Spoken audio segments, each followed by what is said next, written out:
Buenas tardes a todos y a todas. Estamos acá en La Rosa de los Vientos desde la Universidad Nacional de Quilmes, en este programa que se llama Toda Info. En esta oportunidad estamos en la última edición. Nosotros decidimos en los anteriores programas llevar a cabo las noticias que los medios hegemónicos no decían mostrar, como por ejemplo lo de las mujeres, que están siempre tapadas atrás de los hombres. Y no quiere decir que las mujeres no sepamos hacer nada, sino que somos y estamos en el mismo rol y en la misma línea que los hombres. Por eso, en esta última edición, lo que nosotros vamos a tocar es la situación de los medios que están atravesando a partir del 2015. Por eso, vamos a estar con un entrevistado y vamos.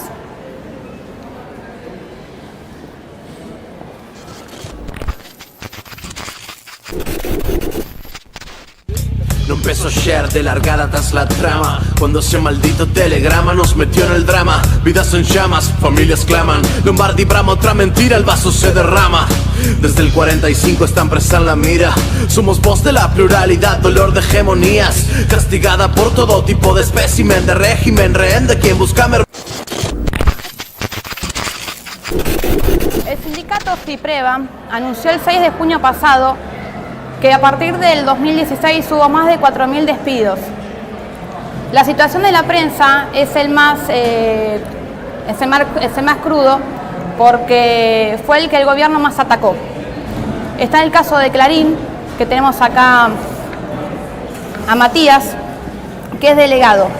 Hola Matías, ¿cómo estás? Muchas gracias. ¿Cómo va? Quería saber cómo y cuándo empezó este conflicto en Clarín. Bueno, el conflicto en Clarín en sí empezó el 17 de abril, miércoles 17 de abril de este año. Ese fue el momento clave, el momento que marcó un antes y un después. Pero sí vamos a los hechos de conflictividad en los medios. Tenemos que ir, como vos decías, 2016, 2015, que a partir de ese momento también en el grupo Clarín, más que específicamente en la presa Clarín Agea, que es la que converge tanto Clarín, Olé, como diferentes revistas. Bueno, ahí comienza un conflicto que se da a partir de una situación de crisis que se da en los diferentes medios. Clarín, obviamente, no es sensible a esa situación. A partir de 2015-2016, que se empieza a ver una especie de retiros voluntarios. En sí son despidos encubiertos, que nosotros llamamos, por la situación en que te invitaban a dejar de formar parte de la empresa.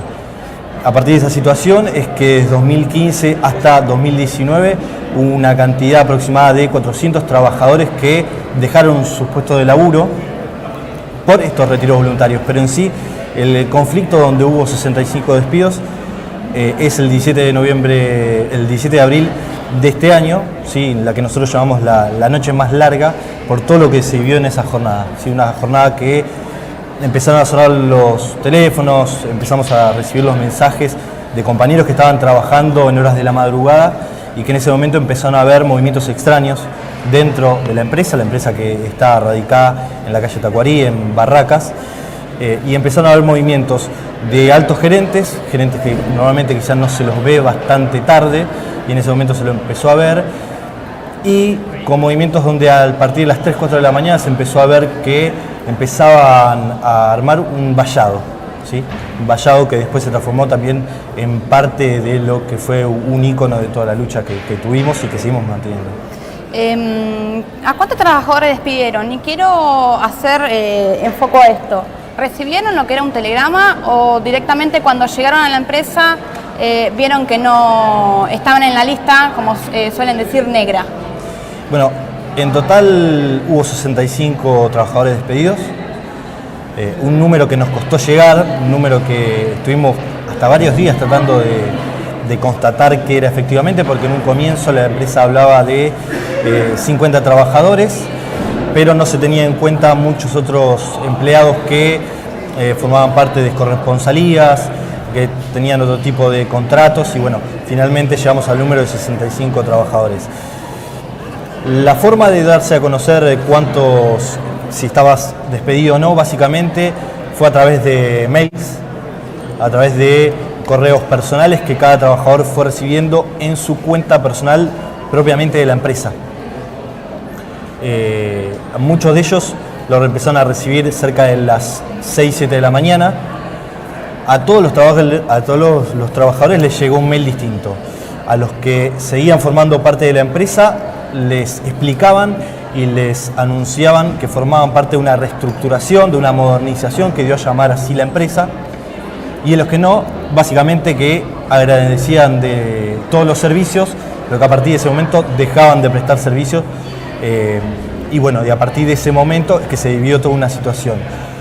Muchas de esas personas igual no llegaron ni siquiera a ver sus mails personales y se encontraron con el no en la puerta. Justamente lo que te comentaba, el vallado ese que se armó, un vallado donde vos te enfrentabas a una puerta, te mirabas cara a cara con el hombre de seguridad que vos ves todos los días, que los trabajadores veían todos los días y que te preguntaban tu nombre. A partir de eso te decían si vos formabas parte de la lista o no formabas parte de la lista.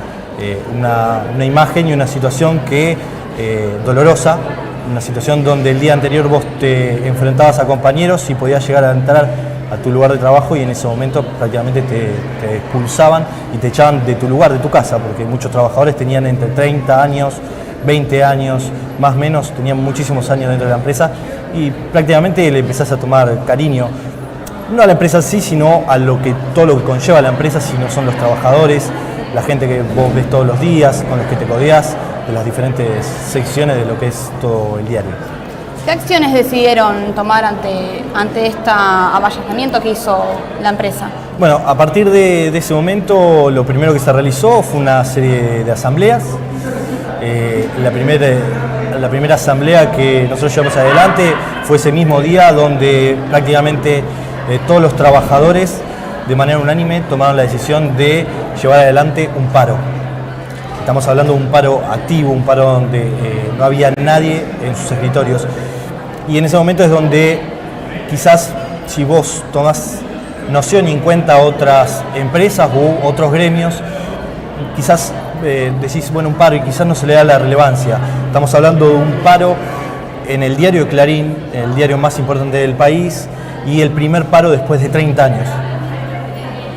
Y no solo fue ese primer paro, sino otra serie de medidas de fuerza, otra serie de paros, ¿sí? Donde los diarios salieron a la calle, pero salieron mucho más flacos, lo que nosotros llamamos un diario flaco, y además hechos con notas de parrilla, también con notas de cables de agencias, y también hechas por los jefes, ¿sí? Todos los que eran redactores, todos los sectores que fueron golpeados, no decidieron trabajar.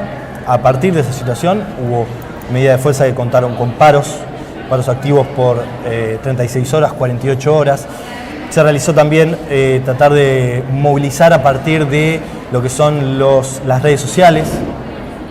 ¿Por qué? Básicamente porque, como nosotros sabemos, entre medios de comunicación, entre empresarios, no tratan de tocarse porque hay muchos intereses vinculados y a partir de esas situaciones que el conflicto del diario Clarín no está prácticamente en ningún otro medio masivo.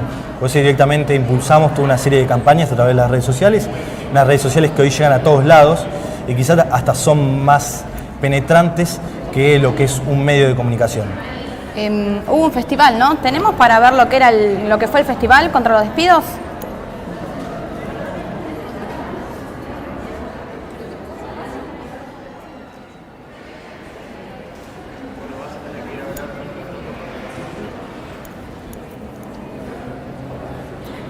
No te escucho nada, pará.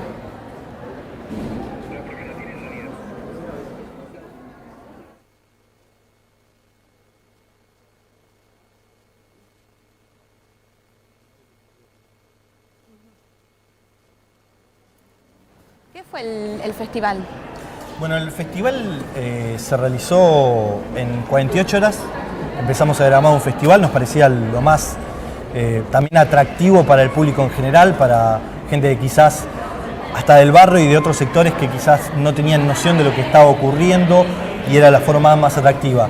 En 48 horas se diagramó un festival en la puerta del diario, cortando la calle Tacuarí, algo también totalmente inédito, donde llevamos un montón de artistas y se realizó desde las 5 de la tarde hasta las 12 de la noche, con la presencia de artistas como Iván Noble, como Bruno Arias, con la presencia de Ella Está Cargosa, de la Helio Valdés, bueno, todos artistas que la verdad que se solidarizaron con nosotros y fue muy importante en ese momento porque prácticamente hubo 1000 personas en la calle y fue todo también una muestra de lo que podían llegar a realizar los trabajadores, utilizando nuestras fuerzas, impulsando también con el apoyo del CIPREVA, del Sindicato de Prensa de Buenos Aires, lo que es esta lucha.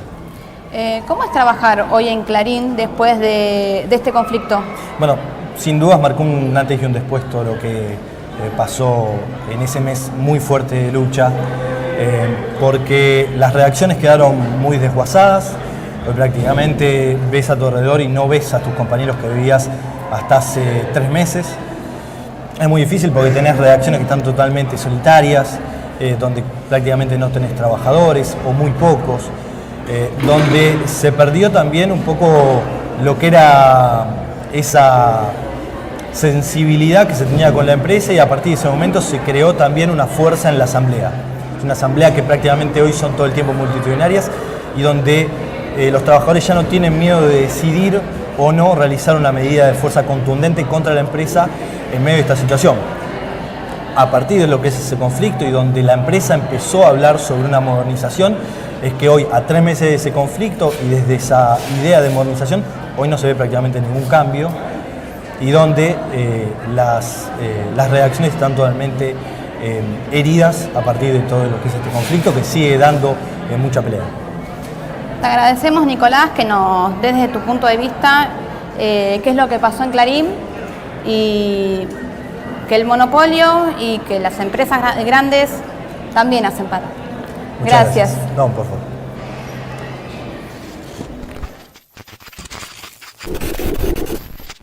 Porque somos Telam y acá falta Telam, acá falta Telam, acá falta Telam, acá falta Telam. La justicia nos dio la razón y nos ampara. La lámpara de la verdad dejó las cosas claras, pero si la troika ven jaque al rey El caso de Clarín fue, digamos que, el más resonado, porque cómo puede ser que Clarín haya tenido paro, los trabajadores les hayan hecho paro, y cómo puede ser que haya conflictividad adentro del gran diario argentino, como le dicen.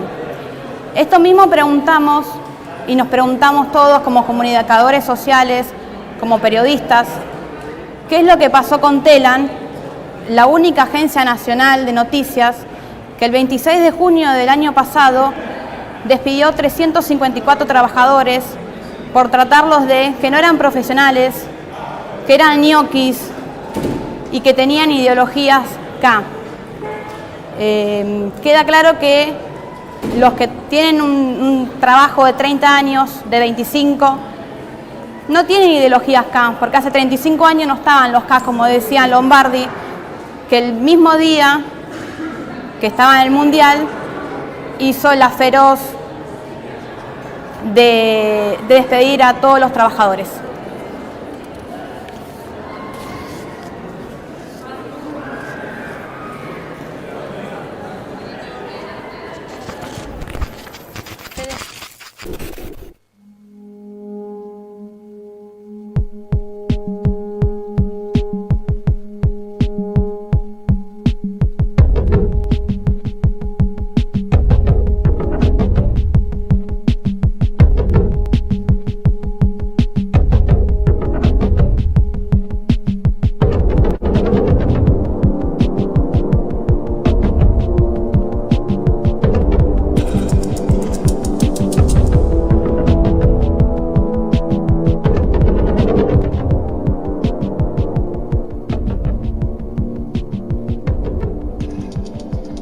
Yo no me enteré por ninguna modalidad tradicional. A mí quien me notifica que estoy despedida es el home banking porque encontré mi indemnización en la cuenta bancaria. Bueno, recibí un telegrama en mi casa en donde decía que prescindían de mis servicios y que estaba despedido. Me aparece sin ninguna notificación depositada la indemnización. O sea, me entero que me echaron después. Ahí yo mando una carta de documento diciendo que me aclaren la situación y me mandan el mismo telegrama que a todos. Me enteré porque tuve la duda de si había llegado el telegrama a mi domicilio anterior. Entonces me comuniqué con el encargado de ahí y bueno, él me confirmó que estaba ese telegrama. Sin abrirlo yo ya sabía, porque esto era un caos. Llegar a la agencia y encontrar el caos, que era algunos con telegrama, otros que lo llamaban en ese momento para avisarle que había pasado el cartero.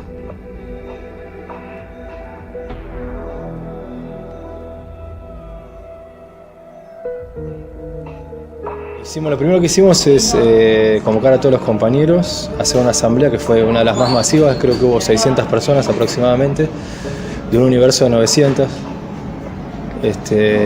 Y bueno, ahí se decidieron las medidas a tomar.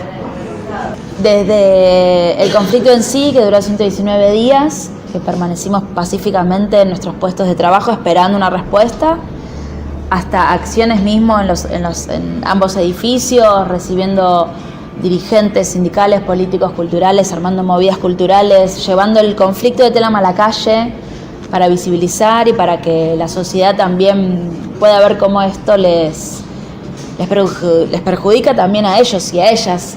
Fueron alrededor de 4 meses de ocupación pacífica hasta que salieron las primeras reincorporaciones mediante una medida cautelar.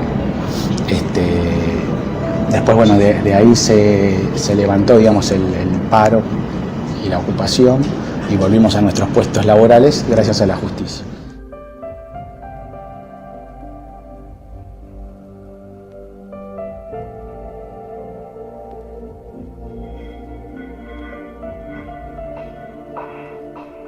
La primera reacción fue mucha bronca. Indignación porque es una mentira falaz, no ganó al periodismo. Sí, él dijo que ganó el periodismo. Bueno, quedó demostrado que no, digamos. Bronca y impotencia. Un tuit más, una expresión más de las tantas que recibimos. Una mentira falaz porque decayó la calidad periodística de la agencia a raíz de los despidos. No, que un funcionario diga que ganó el periodismo echando a más de, entre periodistas y administrativos, casi 350, un poquito más, me parece, habla de por sí solo. Sus palabras, sus frases hicieron quebrar muchas carreras. Tenemos muchos compañeros de los que no decidieron acatar el despido que se están dedicando a otra cosa. Claramente una mentira más, ¿no? Lo que pasa es que no lo podemos contar, pero si no en tela voy a salir un cable diciendo que Lombardi miente. Ya lo vamos a contar.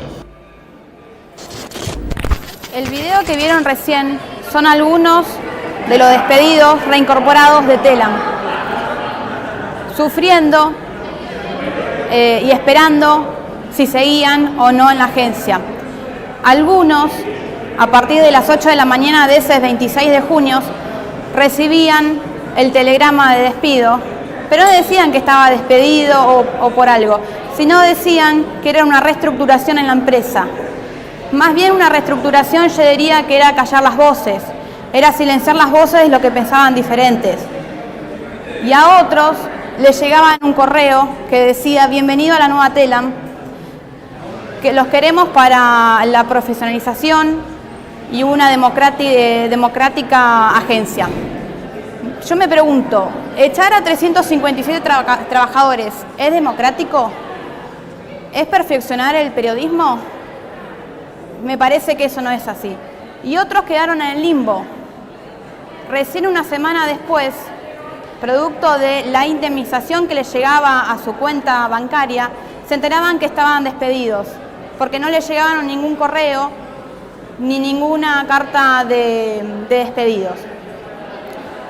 La situación empezó a ser un caos en los pasillos. La gente se abrazaba entre ellos, se decían: ¿te tocó a vos? ¿Fuiste vos el otro despedido? ¿O seguís en la agencia? Era todo, no sabían qué hacer y decidieron ese mismo día, en una asamblea, tomar pacíficamente ambos edificios, el de Bolívar y el de Belgrano.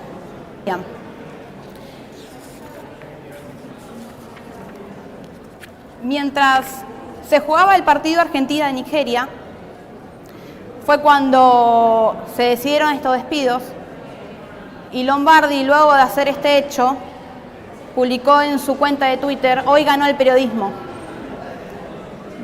No sé qué periodismo, el periodismo de ellos, el periodismo que tapan las cosas que ellos hacen, porque esto la verdad no es que ganó el periodismo. Hay tweets de unos trabajadores que dice, se lo voy a leer textualmente: mis hijos lloran y me abrazan por los goles de Argentina contra Nigeria. Yo lloro porque no les puedo decir que hoy me despidieron de Telam.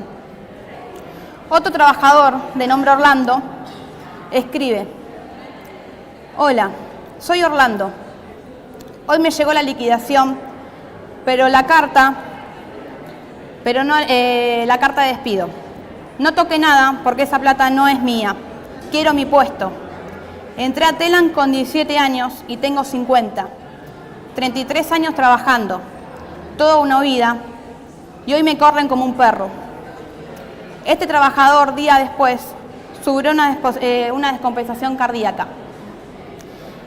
Al otro día, el 27 de junio, los trabajadores decidieron marchar hacia el Centro Cultural Néstor Kirchner, en donde están los jefes, Lombardi y todos los de los periodismos y de la prensa.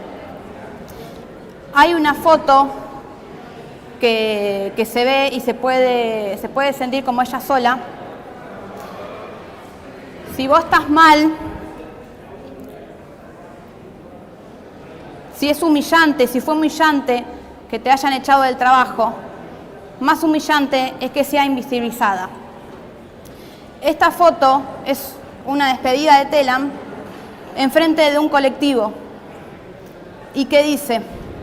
La foto dice esto: mírame, ¿no ves que somos iguales?, le decía la trabajadora de Telam a la pasajera que estaba arriba del colectivo, quejando del corte de tránsito frente al Centro Cultural Néstor Kirchner.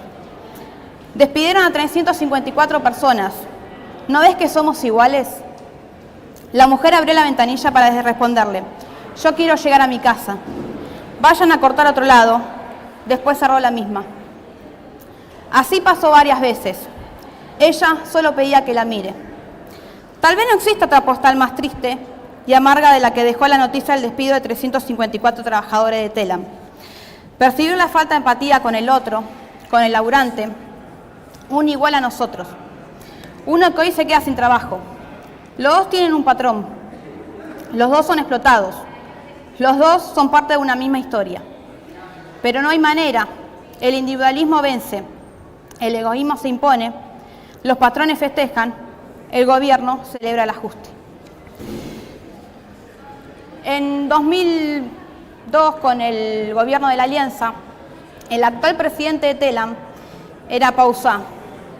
Es el mismo que Mauricio Macri decidió para que esté enfrente de Telam nuevamente. Por esos años decidió cerrar la agencia y logró despedir 150 trabajadores. Queda claro que hoy no lo pudo hacer y despidió a esos 354 trabajadores, pero que hoy la justicia le está dando el revés.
reincorpora 93 de los 354 trabajadores. Y así sucesivamente. Hasta el día de hoy hay 150 trabajadores reincorporados por la justicia, porque se supieron.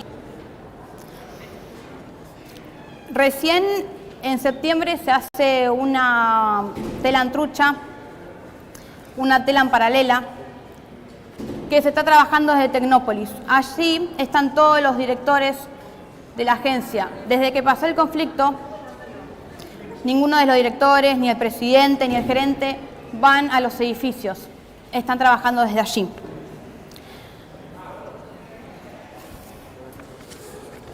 Por eso, desde acá, desde la Universidad Nacional de Quilmes y desde el taller de audiovisual, decimos, acá falta tela y va a seguir faltando. Y así nos despedimos. Muchas gracias.